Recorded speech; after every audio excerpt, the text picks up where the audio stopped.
Naniniwala po si Manila 3rd District Congressman Joel Chua na natatakot si Vice President Sara Duterte sa posibleng muling paglantad ng detained witness sa si Ramil Madriaga kapag nagpatuloy ang impeachment proceedings.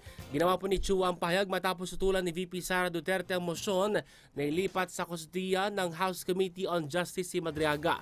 Ayon sa mambabatas, maaaring mahalaga ang testimonya ni Madriaga sa mga impeachment complaints laban sa Vice President.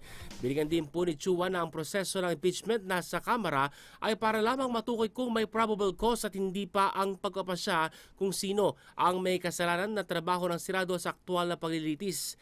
Noon narito, nanawagan po si Congressman Chel Diokno sa House Committee on Justice na kunin ang kustudiya sa nakakulong na testigo para masiguro ang kaligtasan nito at ang pagharap sa pagdinig kaugnay sa impeachment laban kay Duterte. Matapos ito ay kinwestiyon po ng Vice President ang hakbang at sinabi nakakabahala muna espesyal na pagtrato kay Madriaga at na ang naturang individual ay isang kidnapper na umano'y gumawa lamang ng kwento laban sa kanya. Sa ngayon, hindi pa nagsusumite ng sagot si Vice President Sara Duterte sa mga impeachment complaint na dineklarang sufficient in form at in substance ng House Committee on Justice.